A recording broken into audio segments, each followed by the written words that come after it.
All right, looks like we're live. Hey guys, Chris here.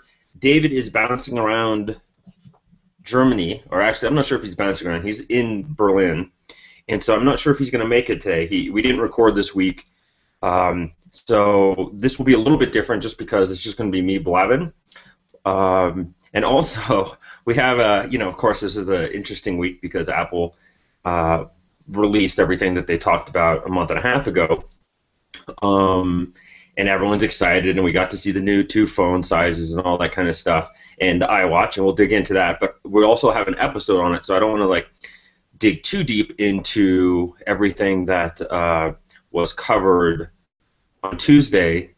But I did want to share some initial thoughts, and I've been slow to write anything on it just because I think there's so many people writing right away after the event or even during the event that I don't know if I'm going to add anything to the conversation necessarily, or really it's that I want to give it a minute and think about really what I think about it and not just kind of go right away like, here's the update, here's the update. I think if you guys are lacking for like a summary of what was released and kind of the news, TechCrunch has, I mean, every website has it. Literally every tech-focused website has like a summary of it. So I would explore that, but then I'm going to come with something in the newsletter. My thoughts on kind of what it means for us in this kind of like indie dev community, and really the way I think about it is where can we carve a niche for ourselves for the next 2 years? And I think payments is an obvious place where we could do something really cool in payments. Bundles is more of a marketing thing, but that will be cool to play with. But and then of course the iWatch looks pretty rad, and I don't wear a watch, but I could see people flocking to the iWatch, like buying an iWatch because it's cool, and then paying for apps or downloading apps, and you'd have almost no competition in that space. In fact, while I'm talking right now, I'm realizing, gosh, this is a perfect. We'll probably actually build an iWatch app because the opt-in mobile app that we have that we're selling to other businesses, other podcasters, other content marketers, was the perfect play for that. So just kind of thought of this right now while I'm talking, but so lots of cool stuff this week, and I don't want to I don't want to be redundant with what everything else you guys have already read. And if you haven't read other stuff, please do that. I'm kind of talking to like 5 different types of people, and there's people like me who have tons of apps in, or like, left their job years ago and pay the rent and vacation and all this stuff, live their life off their business, right? And then there's people ahead of me that have sold some businesses and stuff. And then there's people that are new into it, 20 apps, 30 apps, and there's people on the fence that are driving in their car right now thinking, oh yeah, I really want to start a mobile app, or I want to, I have a mobile app, but I really want to make more. Well, you're the one I'm talking to right now, and I say you gotta read a lot when it comes to this kind of stuff. I found sometimes where I'll be reading for 2 hours, and then the 2.5 hour mark, I'll find some nuggets of insights that make a difference for the next 6 months. So I think you guys know I'm really a big fan of reading and consuming a ton of information on this stuff. And there's a lot of trash too, so your trash radar will get better, and you'll just move right past, when someone's just doing, I think they call it link bait now, where they like make a title that they think people are searching for, or that they think it's like a juxtaposition, or like they add some kind of grabby thing, and then the content's really weak, but at least they got you to click on the link. You'll get better at moving right past those articles, because there's a ton of those too. And hopefully we can kind of summarize. That's what the newsletter and our episode will be for, is for folks who aren't so good at doing that, or maybe they read a bunch of stuff but still it's like information overload. We really want to be able to lend our voice and say, okay, here's what we think, and then obviously what do you guys think, but hopefully we can provide some kind of summarizing, hey, this is what we think is important, here's the opportunities we see out of this kind of perspective. So maybe you can help, maybe it helps you filter out some of the noise and get you focused. In fact, that's kind of the number one thing I see right now just working with a bunch of different people is the ability to focus on a task for the week and not get distracted by all the other opportunities and things right now. I think that might be a longer discussion that David and I have together. And it kind of sounds like a David episode, like a self-help book.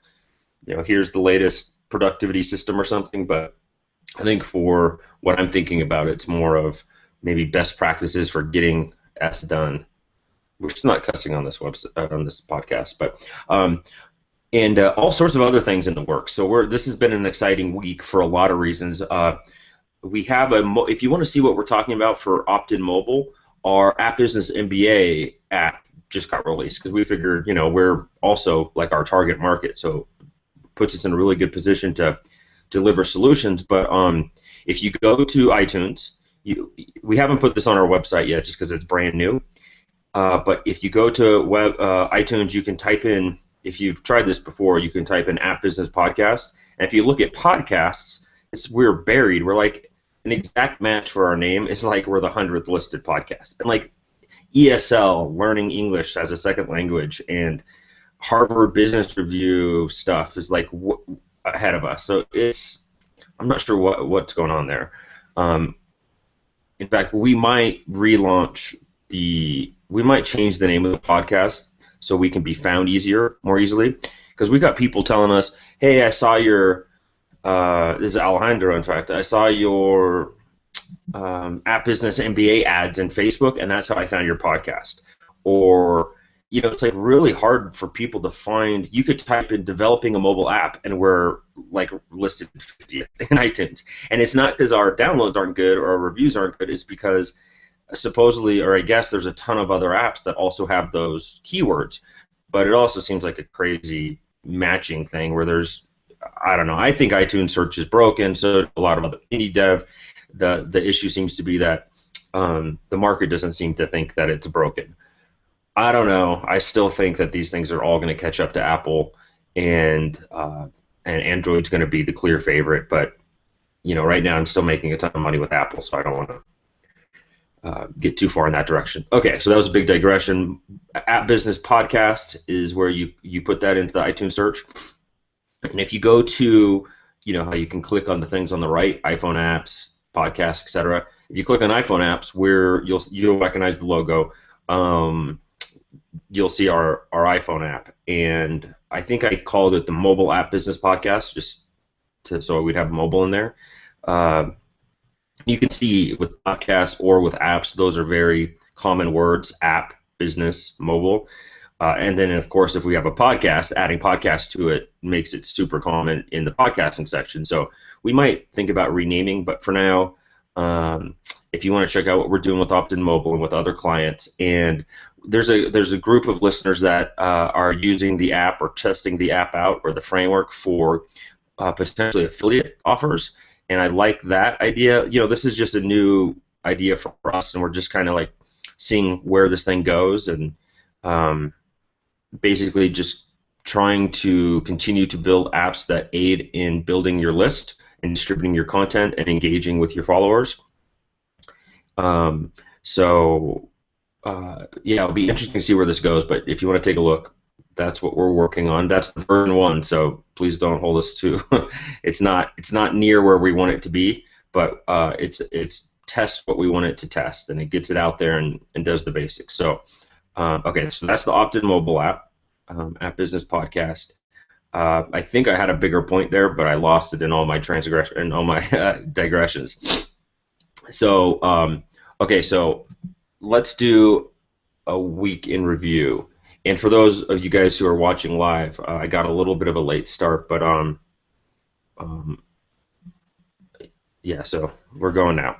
All right, so if you missed this week, this was a cool week because we had an interview with a guy that I've been following for a long time, and he was really generous with his time and was like, we talked for almost an hour, and I think because I read everything he writes and read his book and all this stuff, I think none of it was like super surprising to me because I already knew kind of what his positions were on some things.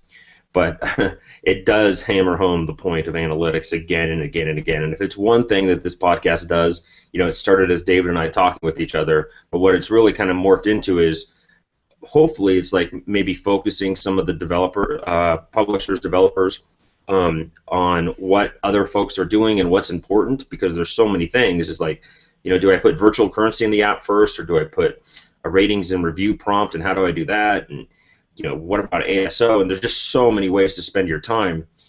We decided on that episode that, look, if you don't have analytics, basic analytics in your app, then there's nothing else. Whatever else you're doing doesn't matter. So that was, of course, I got ahead of myself. That was Wednesday with Eric Seufert. I had been pronouncing his name wrong the whole time. Eric Seufert. And he has a really great book on an ebook on Amazon. It might be print too, but so I bought the Kindle version. It's $50, so it's not like a cheap book, but it's really in depth, and it's really outstanding for understanding analytics and kind of understanding not only after you get it in there, but what to do with it, like what you're measuring. And that's probably something that we talk about on the podcast, where we'll say treat your your app business like a business, and then we won't tell you what that means. Like, we won't say that means hiring a bookkeeper, and here's how you hire a bookkeeper. I think there's a little bit of, hey, put in analytics, and then we don't tell you what to do once you've got the analytics in there. Okay, you've got these 15 metrics that you're now measuring, and maybe you've implemented custom events, maybe you haven't, but let's say you have. Now what? And that was something that came up in the Facebook groups, and something I realized, gosh, we should probably talk about that in depth. Like, okay, what are the things we're looking for? And again, this is something we cover in depth in the MBA, and so we're going to start merging these two closer, I think, the podcast and the MBA. And we've even got a forum set up for some mastermind groups, so that's my weekend project, to get that going. But okay, so that was Eric Seufert, and he basically just reminded us all what the big guys do with analytics, and if we're not doing that, I mean, you definitely can reskin apps, 10 at a time, throw them in the store, maybe 1 or 2 stick, etc. But you're really just borrowing someone else's app idea, meaning like the game, the entire structure of the game. You're borrowing their retention mechanics, their monetization methods, their everything. The only thing you're doing is coming up with a new way, like a new theme for using that type style of app, but you're not really learning the real, what I would call the essentials of putting in analytics and knowing what to measure, and then knowing how to affect the change. And I think that there's still money there. I haven't done that in a while, and I only did it with my own apps, really, but my own code that I built. But that's great if there's money there. I just think that if you're not also learning, doing your own apps, you're learning where to put analytics and what to measure, and then understanding the tools, retention tools and gamification tools and various monetization methods that you have like in your toolkit, then you're probably falling behind. Like, you could spend 2 years and I could spend 2 years, and you'd be really good at making an app factory, and I'd be really good at making apps. And so just a friendly reminder that if you don't know how to do this, the other guys are doing this, right? The big companies are measuring everything, and just know that it's a hole in your portfolio, in like your personal development portfolio in mobile. If you're not learning this stuff, then you're behind in that regard. So you definitely can build a better app factory than me, but that's just not the direction I'm interested in investing. And if you are, that's great. But I really still think that understanding all that stuff will, in the best success I had with buying a reskin code and then selling it and then making money off of it, was I signed up to Chad Moretta's like $99 a month to get a new code base, and I turned one of the like 1, 2, 3 strikes quiz game things into a whole different game that then had my own monetization and retention mechanics in it, and that one made like $100 the first day. So that was like, okay, that's great. But if I would have used what was in the app, it just wasn't sophisticated enough. It was leaving too much opportunity on the table. So I don't know how many folks that are listeners. It's supposedly a really, really small percent of the market of people that are publishing and producing and developing apps. Like the vast majority have less than 3, and I'm pulling from that Vision Mobile report, but it was something like less than 5% have more than 3 apps or something, or maybe it's more than 10 apps. So it's, the reskinning market is small, but at least in the groups I'm in and stuff, it seems to be like either a vocal minority, or maybe it's just I don't know, maybe just because I'm very familiar with some of the publishers there. I don't know, but it seems like we're talking about that an awful lot, as if that's a large chunk of the audience, and it might be, it might not. But so if that's you, take that to heart, and then listen to the Eric Seufert interview. That was really great. So that was Wednesday. Monday was a total David episode of like, here's some nerd tools, but man, it just, every time we have a conversation like that, it was called Automate iOS Workflows with the Nomad-CLI. And it really is Android too, but we put iOS because like 3 of the 5 tools are for specifically iOS. But every time we have a conversation like that, it reminds me of how important I think having a technical co-founder or partner is, because you can only manage your outsourcers so much if you're not a developer yourself.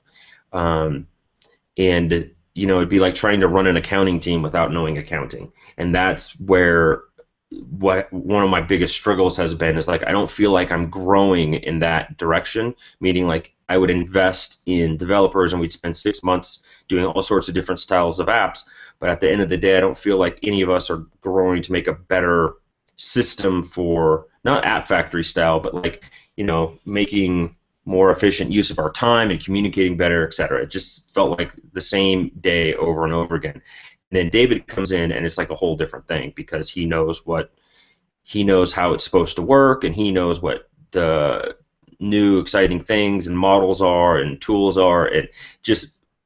I feel like it's taken my business to the next level and allowed me to focus on things that I enjoy and that I'm good at. And managing devs is not one of them. So when you're starting out and you've got some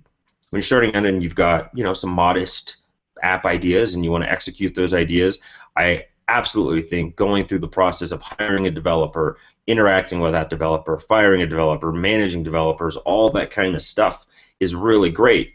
Unless, of course, your best friend from college is the developer guy, and then let him do it and partner with him. But even having a partnership where someone has 50-50 decision making is a distraction, can slow you down. So it's just something to be, it's like you're trading one thing for another. So if you're just starting out and you're ambitious and it's hard to find other, smart, ambitious folks to go that share your goals, go try to do it on your own. I really think it's, worth the education points, if you will. But man, after I've done that for 2 years, it's sure nice to have someone to come in and just manage that for me, so I can go off and figure out other stuff. Because we've had to figure out, outside, once we started doing business-to-business apps, it became this whole internet marketing project where it's like, okay, and even the podcast is like, okay, so how do I tweet something, and how do I set up a schedule for posting stuff? And even these pictures you see where it's got a picture and then text over it, that took us, it's not that it took us a while to put text on a picture, it took us a while to figure out that that's what we wanted to do. And it took a lot of reading to understand, pictures with text over it, when you share it on social media and in your blog post, are better than stock photography, or better with just an image with text under it, or all this crazy stuff. So we basically had to put ourselves through like this internet marketing education. And so same with the B2B stuff, is like the podcast required some of this stuff to just market the podcast or like deliver the podcast. And now with this B2B stuff, it's this whole new education on internet marketing. And like list building and everything. Like David and I didn't have a sign up thing on our podcast for like 6 months because we just don't care. We're not. That's not what we're trying to do. But then guess what? When we have something to share, there's no way to connect with people except for talking.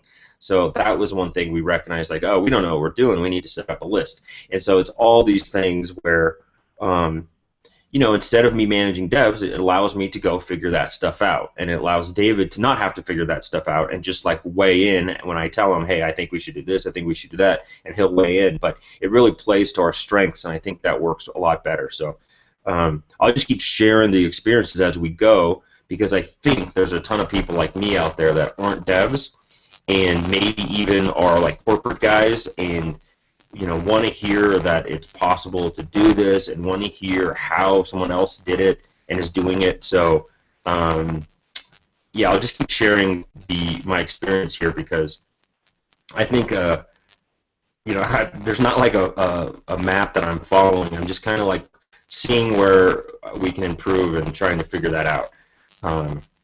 So I hope I hope the journey is exciting or interesting, at least, or helpful. That's the main thing, helpful. Because I'd love if it saved you guys some heartache or some time or got you to revenue a lot faster. Like I know if you're brand new, I can shave 6 months, a year, or more off your learning curve and get you to revenue a lot faster and all that kind of stuff, right? And even if you're 2 years in and you've been doing a lot of reskinning and stuff like that, I know I can help take you to the next level. And that's what the MBA is about. But now we're in like B2B apps and a little bit of, as far as delivering apps, I know I can do it. It's the, and I have a good track record of delivering apps and making money and all that stuff. The thing that's brand new is this internet marketing and this partnership with the dev, and even if it's David and we sound like we're best buddies on the podcast and all that stuff, it's still a new partnership and a new venture outside of what we're currently doing, and it presents its own unique challenges. So I'll just keep sharing those experiences, and David will too, and because I think actually David's perspective is more important, because I think there's probably, this is going to sound bad, and I know the devs are going to get frustrated with this comment, but I think it's easier for a business type person to find some really competent developer partnerships than it is for a developer to even know that he needs a business person, let alone find one that isn't just a good salesperson blowing smoke. And so I think a lot of devs think that I don't need a business guy, they're stupid, and they're like, if they were smart, they'd be developers, and all that kind of stuff. And then you hear that only 20% have analytics in their apps. And it's like, dude, you need a business person. And then they'll put analytics in their app and go back to coding, and then the next question will be, okay, now what? The point is that you should have someone that's pushing that ball forward and figuring stuff out. And maybe that's another episode. Every time we do this, it's like I come up with episodes, but maybe it's like, what are the responsibilities of a dev and business partner relationship? What does the business guy do? Is it just like ASO all day? I mean, is it just like coordinating the graphics, or finding ideas and then passing it to the dev, and the dev has to make the idea? That doesn't sound like a good partnership. So, and I think that last one is probably describes the majority of them. The business guy is the idea guy. Oh Christ, that sounds terrible, but that's probably what it is. The business guy is the idea guy, and the developer is the guy that goes and makes the ideas guy's ideas. Ugh. Yeah, so that's what I would have done 2 years ago. That's what probably I would have set up when I first started, and that's just not how David and I do it. That's not how Jesse and I do it. So so that's probably worth carving out either a document or an episode for. And it'd probably take a little bit of work for David and I to really write down, like what are the specific responsibilities, or other way around. We know the specific responsibilities, but what's the umbrella that it falls under? But again, I hope this stuff helps, because, gosh, I know that even now, like I listen to other podcasts, and I don't think they're sharing the same things that David and I are. So I'm hoping that the journey provides some insight and gets you making money faster, or gets you making better decisions because you have more data. Okay, and then kind of like I didn't mean this to be a segue, but kind of along the same lines as what we're talking about here is Thursday's recording, which was evaluating app ideas. And this is one that I was afraid to cover because, let me get a sip of coffee here. I don't get a coffee break with David not here, and God knows I can't stop talking. All right. This is one that I was afraid to hit because it's kind of like, well, it depends. Well, it depends. Well, who are you and what's your experience level? Are you a dev or a publisher, or how big is the idea, or have you published apps before? There's just so many variables going into the answer. But it just kept coming up in the Facebook group, and so I thought it was just worth a conversation. And we both, a lot of times with these things that we think we know, we'll go and try to find the latest thoughts or a lot of other opinions. Like, we both read a lot already, so we usually, when we do a search, we probably already familiar with like the top 3 or 5 articles. I mean, seriously, that's how much we're reading. And again, Mobile Dev Memo is a great place to start your day. That came up on Wednesday also. It's like the coffee break. You can have a coffee break with Eric every morning because that's basically his coffee break, and that's how I do it too. I wake up and read Mobile Dev Memo and go through, and then I post the things on Facebook that I think are interesting, and that goes to Twitter and all this kind of stuff, right?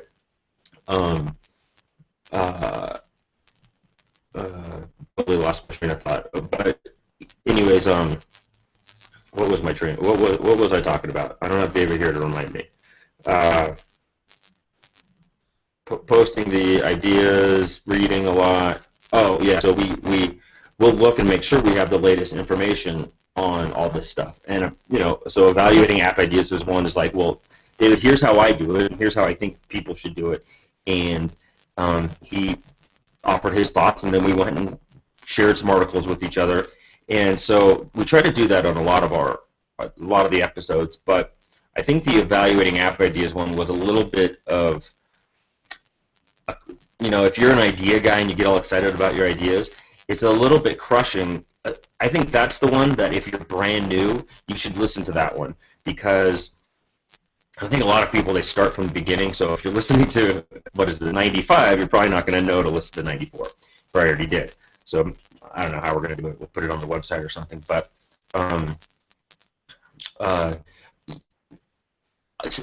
seriously, there's 2 ways to come at ideas. There's either you go and research the market and find holes, or there's, hey, I have some ideas. Let me see if that idea is valid or there's potential there.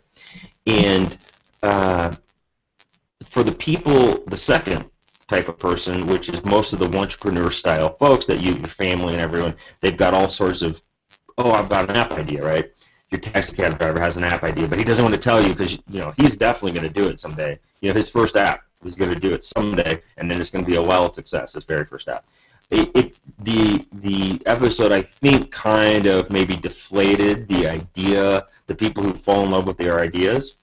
No joke, I probably have 10 ideas a week, and I don't fall in love with any of them. And this is not counting like following the market and like analyzing the market and then finding holes. This is like, wouldn't this be cool? I'm like everyone else, right? Everyone has those kinds of thoughts. And Ryan, you're like the poster boy for this, where you have tons of ideas, but you evaluate all of them, and that's the way to do it. Don't fall in love with your ideas, because you need to be having lots of ideas, because a lot of them aren't going to pass the evaluation test, right? So that's kind of the main thing of that episode, is like, go do this, go do that, go do this, and then does it pass, and then check out this, and what about this, and what about this? And once you go through all that, it's like, boy, you're going to have a lot of ideas on the cutting room floor. So what's that mean? It means you need a lot of ideas. And it just is a reminder that, look, there's nothing sacred about your idea, and there's nothing so, I know a lot of entrepreneurs are like, but I'm afraid to take action because it might fail, or I don't want to take action because the time's not right, or, just so many freaking excuses. It's like, just check it out and go do it. And that's one thing where you can tell entrepreneurs from entrepreneurs is they just go do stuff. They just make stuff happen and see. They go check it out.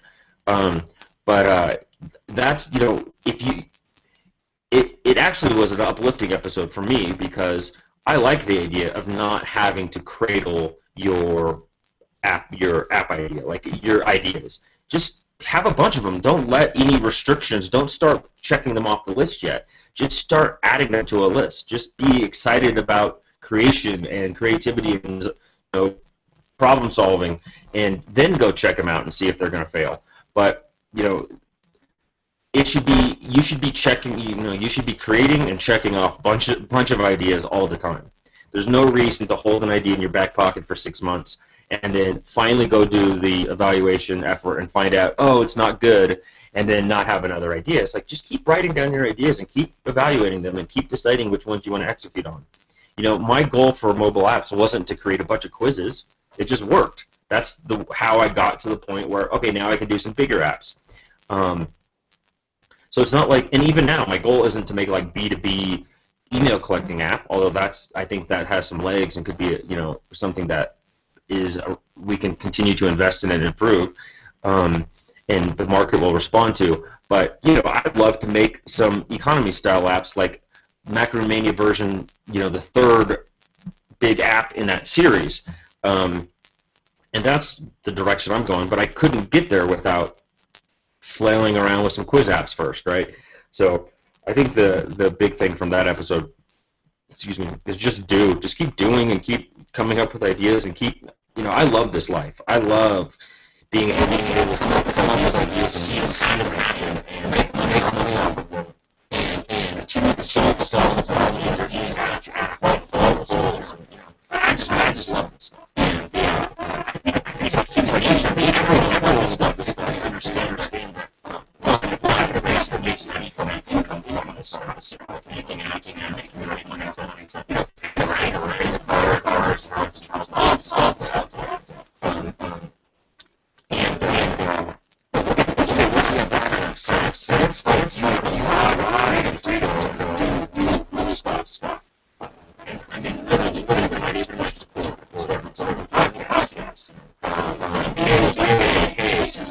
This is a huge need.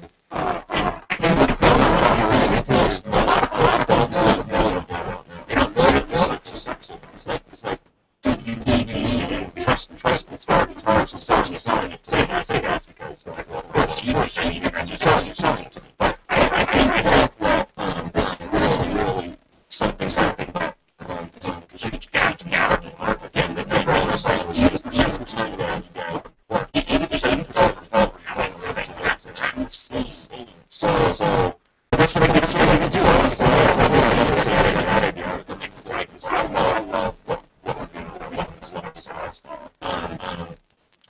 The coming week is this week as well.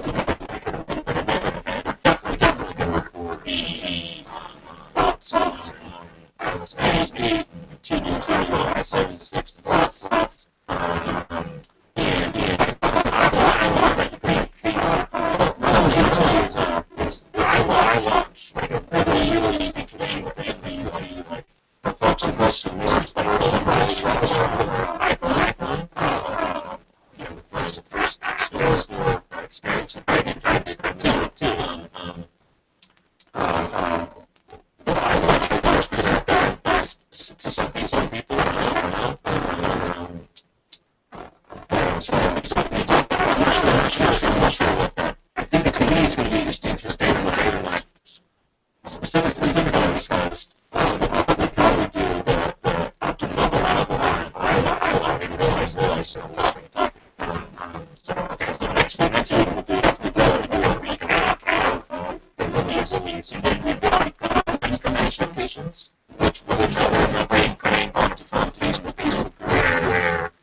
So your ROI time frame, many businesses for years. It's for years. I mean, I try for about 1 month.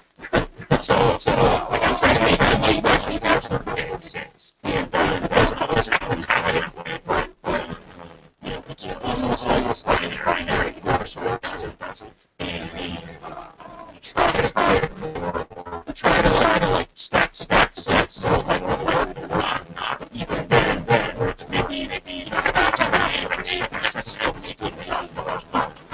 still in the brain to years later. So but I think it's not so talk about that and then talking about keywords. Let's see. Oh yeah. It's all about making sure. So talking about tons of information stuff. If you're new to say educational fresh 6 months ago, and we also talk about other tools. It's almost like a lack of basics. Keywords, not just all the tools generate tools like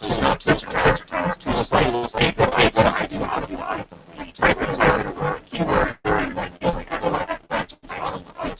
where you kind of tell you what searches are, and then you can evaluate those keywords. And those tips and tricks for keywords that I know a lot of us use and even tend to talk about and have some recent seasons. So we just haven't talked. Right? It's almost like keywords 101.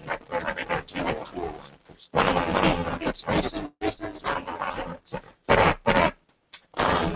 then so that's what we have next week, which I guess Monday for recap of last week. I think that's it. It's amazing. For 45 minutes right now, it's ridiculous. I think it's the biggest thing. Honestly, I just love this stuff. So, I don't even really see questions. I started circulating folks there. Now.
Specifically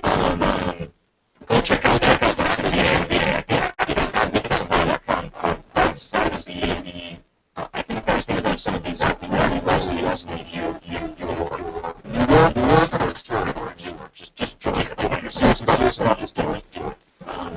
And essentially sessions say like, go take that. And if you have an experience where you're not in the so let's say you're super restoration. Let's say it's the super conservation.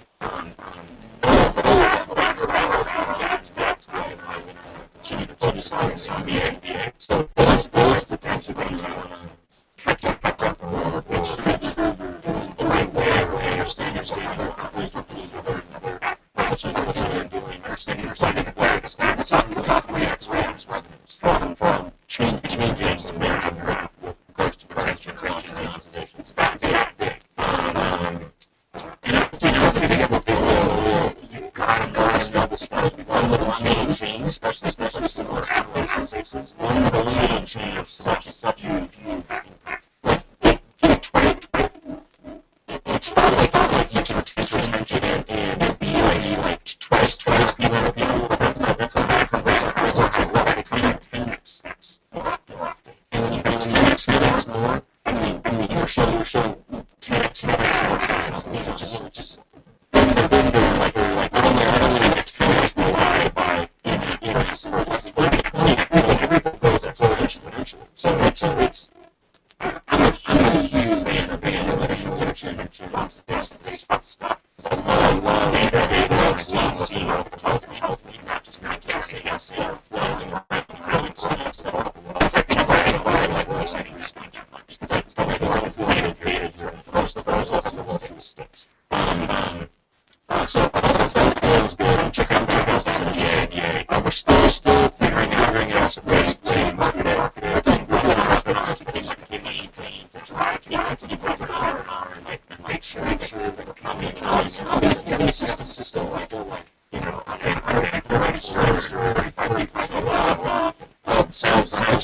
it's too much. So I think the better way to educate people involving in the is show you how you prioritize and writing thousands stocks. So we're going to continue to push that out. And that's what our passion is now is bringing along and helping them pass along their existing capability to get to really develop and building a real agile business. All right, guys, I think that's it. Thanks for hanging out for 50 minutes and check this out this Friday right September 12th. English. September 12th, Friday, and you can listen to maybe 6, I think, the review of last week's release, and I think they did a lot of it, and really agents to take or conversation. So I've done next week interesting. But if you're not on the newsletter, maybe it's on the Facebook page. Facebook group. I think 50 people in the newsletter. So come join the newsletter. I'm going to share a lot of links. We especially this in hard stuff. You're not like getting all the links. Newsletters is a great way to get the show visits over to you. So you can about what they were doing. Email, follow the link to figure out what use that resource. And you can put that on top of this.